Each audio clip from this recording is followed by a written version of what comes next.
저는 낮은 자존감 때문에 평생 열등감으로 소극적인 삶을 살아왔습니다. 인생 자체가 힘들었고 하루라도 열등감에서 벗어나고 싶었습니다. 내 평생 소망이 마음껏 한번 웃어보는 것이었습니다. 물론 어렸을 때는 잘 울긴 했어도 잘 웃지는 않았었다고 설명을 드린 바 있었죠. 물론 그것이 어느 코미디 프로에 의해서 제가 처음으로 웃기 시작한 것이 아마 그러니까 영상 매체라고는 할 수 있었습니다만 사실상 무엇을 통해서라서 실컷 웃었으면 하는 것이 제 우선순위이기도 했었던 거죠. 이 좌우지간 낮은 자존감은 평생 나를 웃지 못하게 만들었습니다. 오히려 내가 나를 억압했었던 거죠. 자존감을 높이려고 많은 노력을 했지만 자존감은 높아지지가 않았던 거죠. 사실상 제가 책을 읽고 글을 쓰면서 자존감이 낮아서 고통에서 벗어나고 싶었던 것입니다. 그렇게 자존감을 한 방에 올리고 싶었던 거죠. 하지만 조금 더 성장을 해서 문득 글을 쓰는 수준을 넘어서 책을 쓰고 싶었습니다만 많은 사람들이 이렇게 생각을 하곤 했었죠. 사랑은 아무나 하나라는 노래가 있었는데 어쩌면 그것보다 더 어려운 것이 물론 사랑은 아무나 할 수는 있을 테죠. 꼭 연인인 사이가 아니더라도 자기 부모님이라든가 자녀들이라든가 항상 사랑을 하는 대상은 있기 마련인 거죠. 하지만 이 책을 쓰겠다는 말에 대해서는 정말 작가는 아무나 하냐고 말하는 사람도 많거든요. 그렇지만 한때 나도 똑같은 생각을 한 적이 있었습니다. 그렇다고 책을 쓴다고 자존감이 올라갈까 싶었던 거죠. 그렇지만 책을 쓰고 나니까 자존감은 저절로 올라갔었습니다. 자존감을 높이려고 책을 쓴 것도 있지만 살아온 삶을 기록으로 남기고 싶었기 때문이었습니다. 책을 쓰고는 싶은데 쓰는 방법을 몰랐습니다. 책을 쓰라고 생각했을 때 나 스스로 어이가 없는 일이라고도 생각을 한 적이 있었습니다. 지인의 말대로 야 니까짓게 무슨 책을 쓴다고 그러냐 이러한 말을 들었었는데 그의 말도 일리가 아주 없진 않았다고 생각이 들었을 정도였던 거죠. 그렇지만 시간이 지나도 책을 쓰고 싶다는 생각이 자꾸 고개를 들었습니다. 그러던 어느 날 인터넷에서 코칭을 받으면 누구나 책을 쉽게 쓸 수 있다는 글을 보게 되었습니다. 책 쓰기를 가르친다는 곳을 찾아가 7주 코스로 등록을 하고 수강했습니다.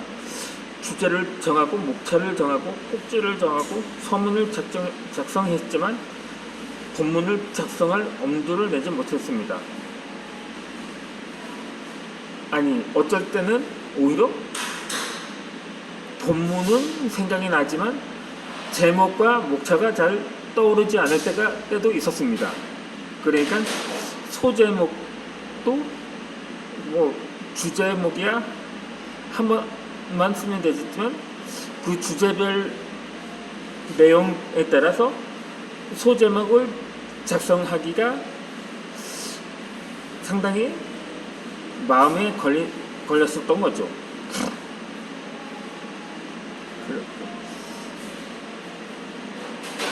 하지만 나는 능력 부족이라고 생각을 처음엔 출간책을 출판사에 투고했지만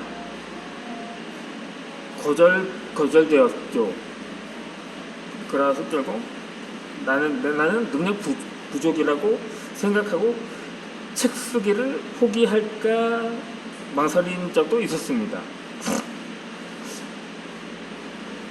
나의 자존감은 책을 쓰기 시작하기 전보다 훨씬 더 깊게 지하고도 내려가기도 했었던 거죠.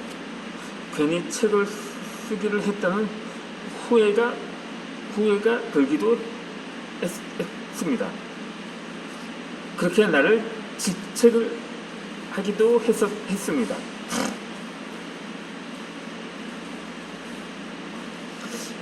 그렇게 내가 무슨 책을 쓰냐고 할지 모르겠습니다만 그렇게 많은 사람들도 지금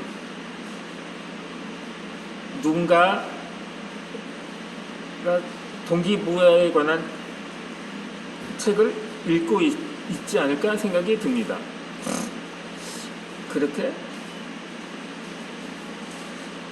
나 자신만을 위해 쓴 거라면 과정일 수 있습니다. 그렇다면 지금까지 책을 쓴 사람들은 과연 어떤 사람들일까요? 이들이 모두 작가이고 대한민국이 인정하는 작가입니다. 몇 달 전까지만 해도 당신과 다를 게 없는 평범한 사람들이었습니다. 당연히 저서는 한 권도 없는 평범한 사람들이었습니다. 그렇지만 많은 책을 읽고 있는 지금은 모두가 두세 권 정도의 저서를 가진 당당한 작가라고 말할 수가 있을 것입니다. 작가를 넘어서 TV 방송에서도 출연하고 전국을 다니며 꿈과 희망을 전하는 동기부여 강연가이기도 합니다.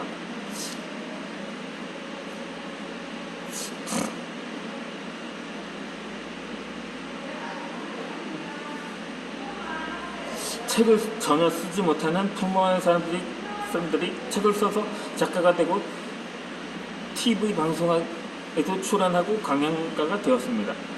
자존감이 낮은 사람이 TV 방송에 출연하고 전국을 다니며 강연가로 활동할 수 있었을까요? 불가능에 가까웠을 것입니다. 하지만 많은 작가들은 TV 방송에도 출연하고 강연가로 살아갑니다. 즉 자존감이 높은 사람들이 된 거죠. 이들도 처음부터 자존감이 높았던 것은 아닙니다. 책을 쓰고 자존감이 높아진 것입니다. 자존감을 높이는 가장 빠른 길은 책부터 쓰는 것입니다. 책을 쓸 자신이 없습니다. 책을 쓸 능력도 없습니다. 책을 쓸 주제도 없다고 생각하고 있지 않을까요? 다시 말하지만 많은 저자들이 다 그런 사람들임을 잊지 말아야 합니다.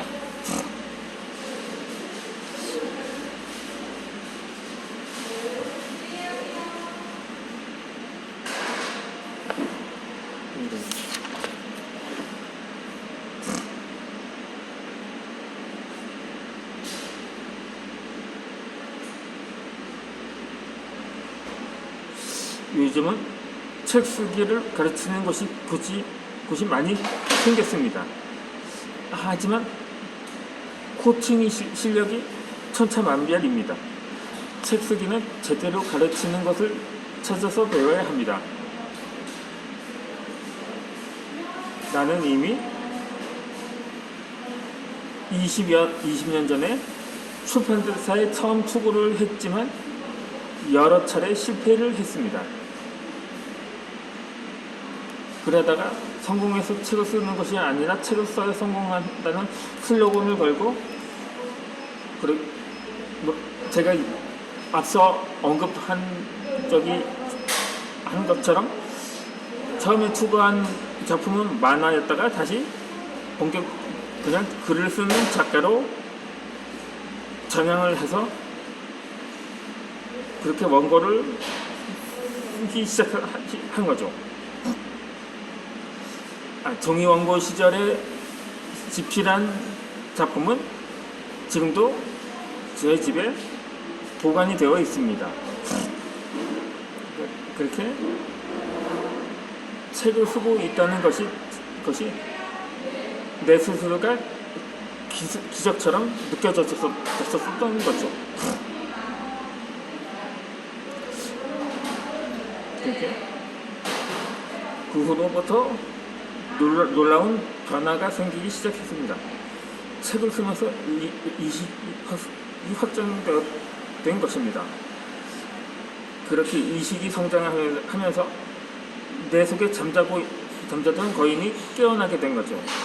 나를 소중하게 생각하게 된 것입니다. 그동안 자존감 낮게 살아온 나에게 미안했을 정도였습니다. 이렇게 당당한 나의 모습을 찾게 되었던 거죠. 이전에 낮았던 자존감은 사라졌습니다. 남들이 어떻게 생각하든 내 마음은 날아갈 것 같았습니다. 그렇게 책을 쓰지 않았으면 평생 고통받으며 자존감 낮은 나로 살아갔을 것입니다. 그렇게 책을 쓰면서 모든 것이 달라진 거죠. 이제 무엇이든 할 수 있다는 자신감이 생긴 것입니다. 자존감이 낮은 사람은 평생이 고통스럽습니다. 자기 자신이 불만족스럽습니다. 자존감이 낮은 사람의 마음을 죽었다 깨어나도 모릅니다. 그렇게 책을 쓰면서 자존감을 한 번에 올릴 수가 있었던 거죠. 이 자존감은 자기 자신을 존중하는 마음입니다. 자존감이 낮은 것은 자기를 남보다 못하거나 무가치한 인간으로 낮춰 평가하는 열등의 의식에서 비롯됩니다. 남이 나를 보여주는 감정이 아닌 거죠. 스스로 열등의 의식에 갇혀 남들이 나를 무시할 거라는 마음에 갇혀 삽니다. 스스로를 존중하지 못하고 자존감이 낮으면 평생 자신감 없는 삶을 살아갑니다. 그렇게 열등의 의식이 평생을 갇혀 살게 되는 거죠. 정작 남들은 전혀 그런 의식을 하지 않습니다. 그저 조용한 사람 정도로 인식할 뿐입니다. 남이 아닌 내가 나를 공격하는 것이죠. 내가 자존감을 스스로 끌어내는 것입니다. 자존감은 남으로부터 오는 게 아닙니다. 나로부터 시작되는 것입니다. 나 자신을 높이지 않으면 자존감은 높아지지 않습니다. 나 자신을 높이는 방법은 책 쓰기가 최고입니다.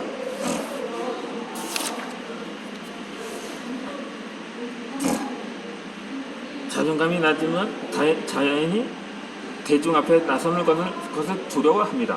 나서더라도 할 말을 제대로 하지 못합니다. 그럼 또 자신을 공격하고 스스로 작아집니다. 항상 소극적인 자세를 취합니다. 자존감이 낮은 것은 남으로부터가 아니라 나의 내면으로부터 시작됩니다. 스스로 자존감을 낮추는 것은 소중한 자신에게 못할 것입니다. 자신이 큰 선물을 씌워주지 않을 텐데 선물을커녕 스스로 자기 학대를 합니다. 슬프고 안타까운 일인 거죠. 몸이 의식한다면 화가 많이 날 일입니다.